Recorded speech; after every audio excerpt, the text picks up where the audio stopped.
Doaba radio, Doaba radio, Doaba radio, Doaba radio, Doaba radio.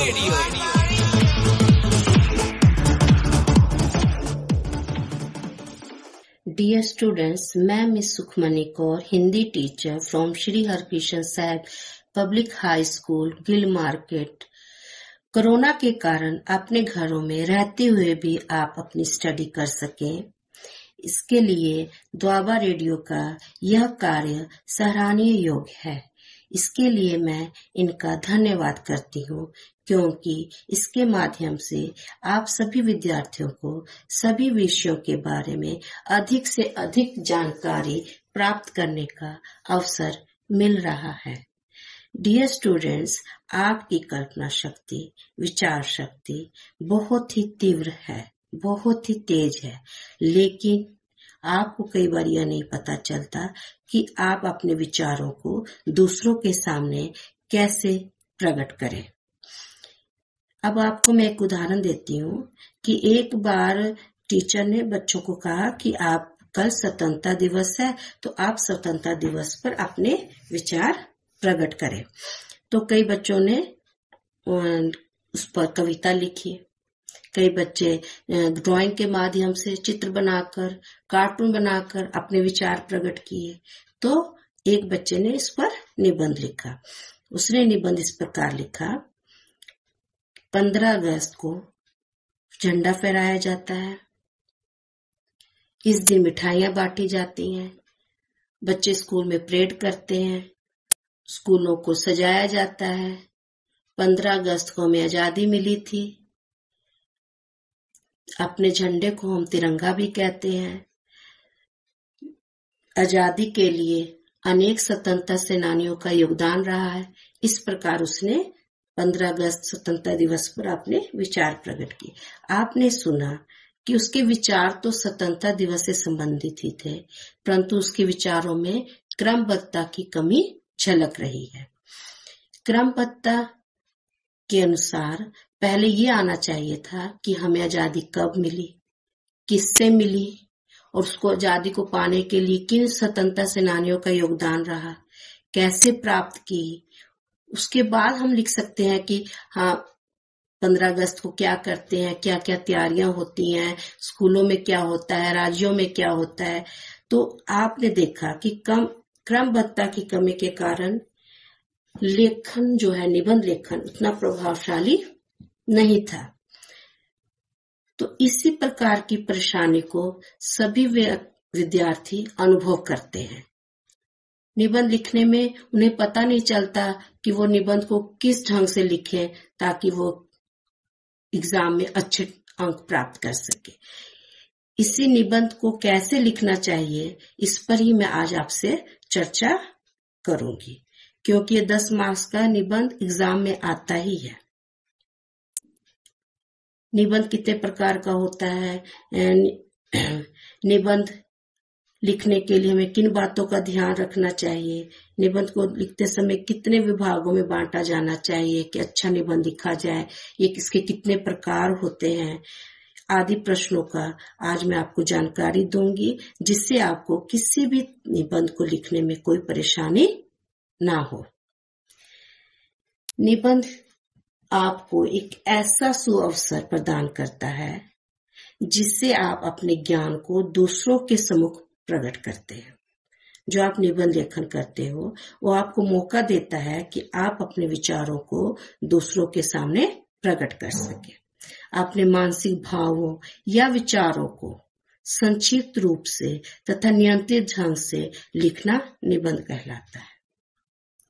निबंध किसी भी विषय के मुख्य विचार और नजरिए का एक सुव्यवस्थित रूप है। निबंध 2 शब्दों से मिलकर बना है, नि प्लस बंध, अर्थात वह रचना जो विचार पूर्वक क्रमबद्ध रूप से लिखी गई हो। ध्यान देना, वह रचना जो विचार पूर्वक क्रमबद्ध रूप से लिखी गई हो। इसमें सबसे महत्वपूर्ण है विचारों की क्रमबद्धता। निबंध के विषय कैसे होते हैं? निबंध के आप कई बार कहते हो कि निबंध कहीं से भी आ जाता है। निबंध कहीं से नहीं आता। जो निबंध आपके सिलेबस में होते हैं उनसे संबंधित होते हैं, या आप जो अपने आसपास देखते हो, पढ़ते हो, सुनते हो, उन्हीं में से होते हैं। जैसे धार्मिक त्योहार, दशहरा, दिवाली, होली, ये सभी क्या है? धार्मिक त्योहार है। राष्ट्रीय त्योहार 15 अगस्त, 26 जनवरी, गांधी जयंती, ये सभी राष्ट्रीय त्योहार है। विभिन्न प्रकार की सामाजिक समस्याओं पर आधारित, जैसे बेरोजगारी की समस्या, महंगाई की समस्या, बाल मजदूर की समस्या, ये सब क्या है? सामाजिक समस्याओं पर आधारित निबंध है।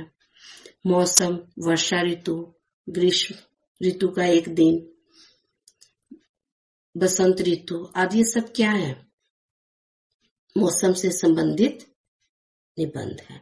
तो आपने देखा कि जो निबंध के विषय आपको आते हैं लिखने के लिए निबंध में, वो आपके आसपास के ही होते हैं, कहीं से भी नहीं आते। अब हम देखेंगे कि निबंध के अंग कितने होते हैं। निबंध के 4 अंग होते हैं: शीर्षक, प्रस्तावना, विषय विस्तार और उपसंहार। शीर्षक आकर्षक होना चाहिए ताकि लोगों में निबंध पढ़ने की उत्सुकता बनी रहे।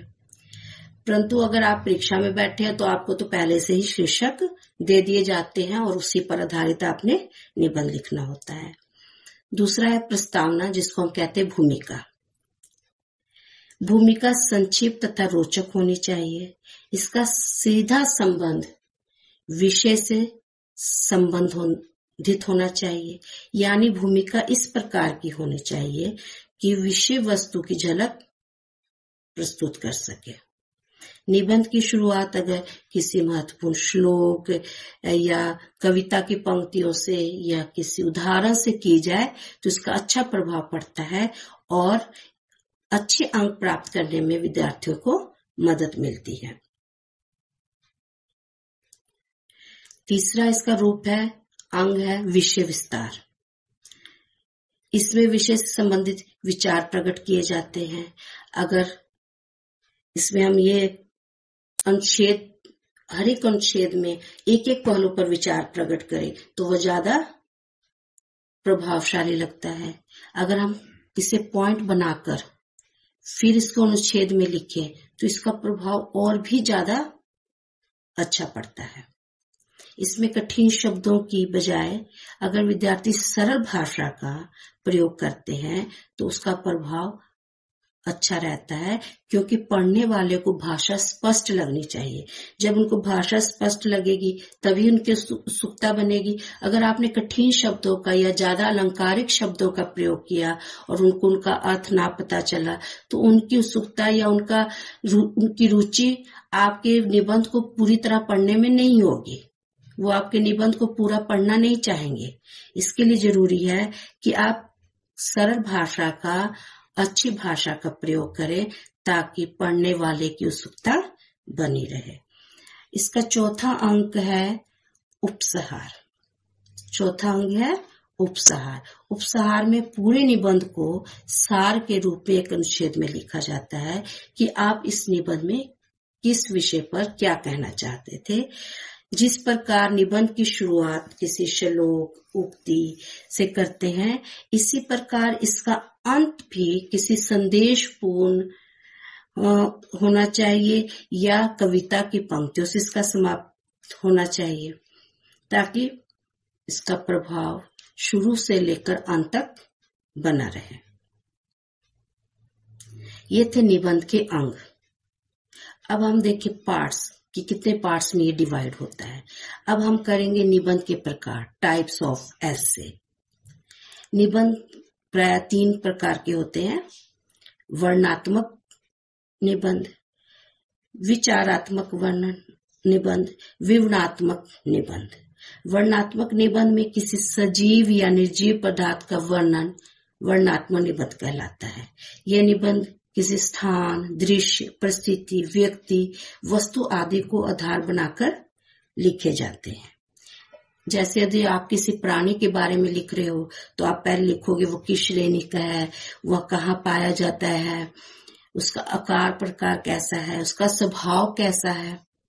ठीक है, जैसे आपको घोड़ा, शेर, किसी भी प्राणी, हाथी, इन सब पर लिखने के लिए आता है तो आपने इन सब बातों का ध्यान रखना है। अगर आप किसी व्यक्ति विशेष के बारे में लिख रहे हो तो आप उसका परिचय दोगे, उसका जन्म कब हुआ, कहाँ हुआ, उसकी विद्या कहाँ से रही, उसने देश के लिए क्या किया, उस किस भाषा धर्म को वो बिलोंग करता था, उसका सामाजिक और राजनीतिक जीवन कैसा रहा। ठीक है, और अगर इसी प्रकार आप किसी स्थान, किसी दर्शनीय स्थान के बारे में लिख रहे हो तो आप लिखोगे वो कहाँ स्थित है, उसका नामकरण कैसे पड़ा, उसका क्या ऐतिहासिक महत्व रहा, उसका एनवायरमेंट, जलवायु कैसी है, वहाँ की साज सजावट, शिल्पकारी कैसी है, वहाँ का व्यापार, आर्थिक अवस्था कैसी है, किस जाति धर्म के लोग ज्यादा वहाँ रहते हैं, वहाँ के दर्शनीय स्थान, वहाँ का घूमने का, देखने वाली कौन कौन सी जगह है, उनका क्या महत्व है, इन सभी बातों को आप लिखोगे। तो ये थे कि अगर आप इन विषयों पर लिखते हैं तो आपको किन किन चीजों को पहले वर्णन करना चाहिए, उसके बाद क्या करना चाहिए, तो इससे आपकी क्रमबद्धता बनी रहेगी। दूसरा है विवरणात्मक निबंध। इसमें किसी ऐतिहासिक, पौराणिक या आकस्मिक घटना का वर्णन विवरणात्मक निबंध कहलाता है। किसी भी यात्रा का, जो आपने यात्रा की हो उसके बारे में आप लिखते हो, कोई आपकी ऐसी घटना जिसने आपको आपके जीवन में कुछ नया पल ला दिया हो, आंखों देखा मैच, मेला, किसी मेले पर गए हो, किसी ऋतु के बारे में, तो ये सब क्या है, विवरणात्मक लेखन।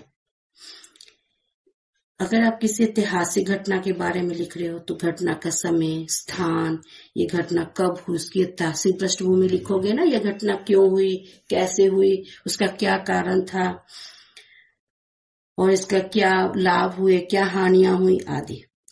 अगर आप किसी जीवन चरित्र को लिख रहे हो, किसी के कैरेक्टर के बारे में लिख रहे हो तो उसके बारे में बता रहे हो, उसका जीवन कैसा है, तो आप उसका परिचय लिखोगे, जन्म, वो किस वंश से था, उसके माता पिता कौन थे, उसका बचपन कहाँ बीता, उसने विद्या कहाँ से प्राप्त की, उसका देश के लिए क्या योगदान था, उसके गुण दोष क्या थे, उसकी मृत्यु कब हुई आदि।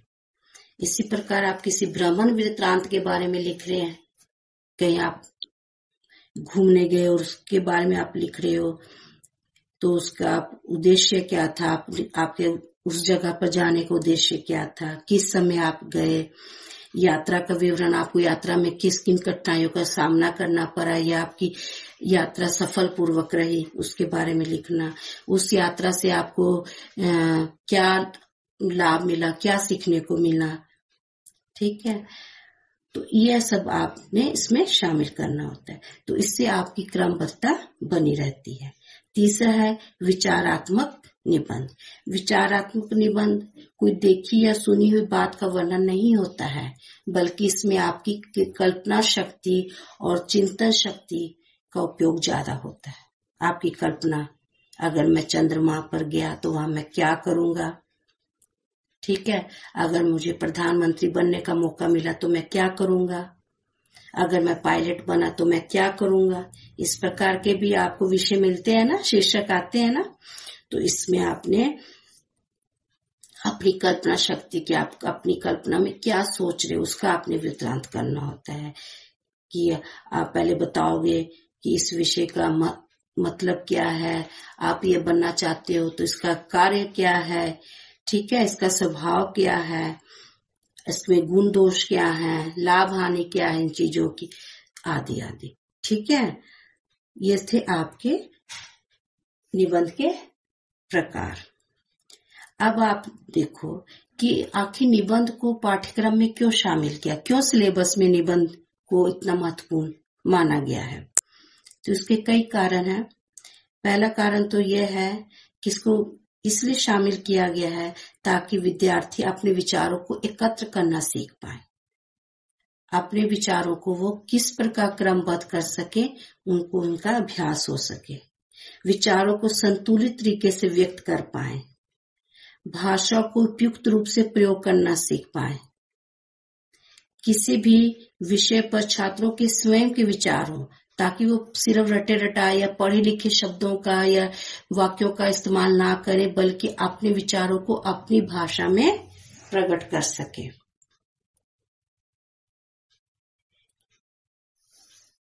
किसी भाषा को अच्छे ढंग से प्रयोग करने से बच्चे अपने मन के विचारों को सही ढंग से प्रकट कर सकते हैं। आलोचनात्मक दृष्टिकोण विकसित हो सके कि क्या गलत है, क्या सही है, अगर ये बात सही है तो क्यों है, अगर गलत है तो इसके क्या बुरी बातें इसमें शामिल है कि इसमें अच्छी बातें कौन सी हैं, वो उनको पता लग सके। अपने विचारों को दृढ़ता से रखना सीख सके, रट्टे लगाकर निबंध ना लिखे, बल्कि अपने विचार को विचार करके अपने विचारों को व्यक्त करें, विचारशील प्राणी बन सके। इसके लिए इन पाठ्यक्रम में निबंध को शामिल करना आवश्यक है। अब हम देखेंगे कि आखिर निबंध लिखते समय हमें किन बातों का ध्यान रखना चाहिए, जिससे कि हमारा निबंध प्रभावशाली बन सके।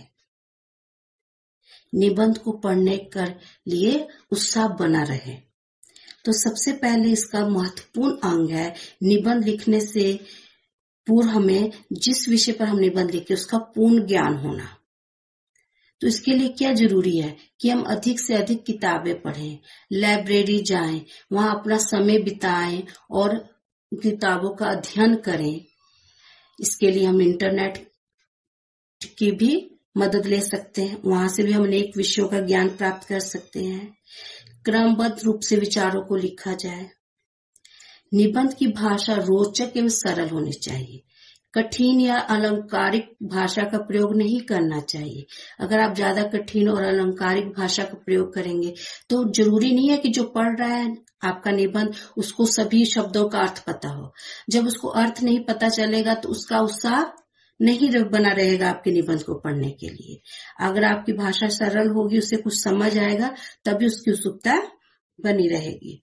निबंध संक्षिप्त होना चाहिए, अनावश्यक बातें नहीं लिखनी चाहिए। निबंध आपका छोटा मगर प्रभावशाली होना चाहिए। यहाँ वहां की अनावश्यक जिनकी जरूरत नहीं है वो बातें शामिल नहीं करनी चाहिए। व्याकरण के नियमों और विरामादि चिन्हों का उचित प्रयोग होना चाहिए। कहाँ आपको ठहराव चाहिए, कहाँ आप अपनी बात को ज्यादा स्ट्रेस देकर कहना चाहते हैं, वहां आप उसी प्रकार के कोमों का प्रयोग करें, विराम चिन्हों का प्रयोग करें। ठीक है। विषय के अनुसार निबंध में मुहावरों का भी प्रयोग करना चाहिए। मुहावरे के प्रयोग निबंध से सशक्त बनता है। निबंध में अगर हम कोई मुहावरा ऐसा डालते हैं तो उससे उसका प्रभाव बहुत ज्यादा बन जाता है। जहां जरूरत हो वहां श्लोक, कविता की पंक्तियों को शामिल करना चाहिए। ठीक है। जरूरी है कि आप कोई ना कोई कोटेशन, कोई ना कोई कविता की पंक्तियां जरूर शामिल करें। इससे आपके निबंध का प्रभाव जो पढ़ने वाला उस पर बहुत ज्यादा पड़ता है और आपको एग्जाम में अंक भी बहुत अच्छे प्राप्त होते हैं। निबंध की शब्द सीमा का ध्यान रखना चाहिए। व्यर्थ की बातें लिखकर विषय से नहीं हटना चाहिए। ये ना लगे पढ़ने वाले को कि अब ये कुछ और विषय के बारे में बात कर रहा था, अब इसका विषय कोई और शुरू हो गया। ऐसा नहीं होना चाहिए, बल्कि निबंध की शब्द सीमा को ध्यान में रखते हुए महत्वपूर्ण बातों को ही लिखना चाहिए। विषय से संबंधित सभी पहलुओं को पर विचार प्रकट करने चाहिए। सभी अनुच्छेद एक दूसरे से जुड़े होने चाहिए। वर्तनी व भाषा की शुद्धता, लेख की स्वस्थता एवं विराम चिन्हों का प्रॉपर ध्यान देना चाहिए। इन सभी बातों को अगर हम ध्यान में रखेंगे तो हमें कभी भी किसी भी निबंध को लिखने में कोई भी मुश्किल या परेशानी का सामना नहीं करना पड़ेगा। मैं आशा करती हूँ कि आज आपने सभी नियम को ध्यान से सुना और समझा। इससे अब आपको किसी भी निबंध लिखने की परेशानी का अनुभव नहीं होगा। धन्यवाद। Have a nice day. Doaba radio, Doaba radio, Doaba radio, Doaba radio. Doaba radio.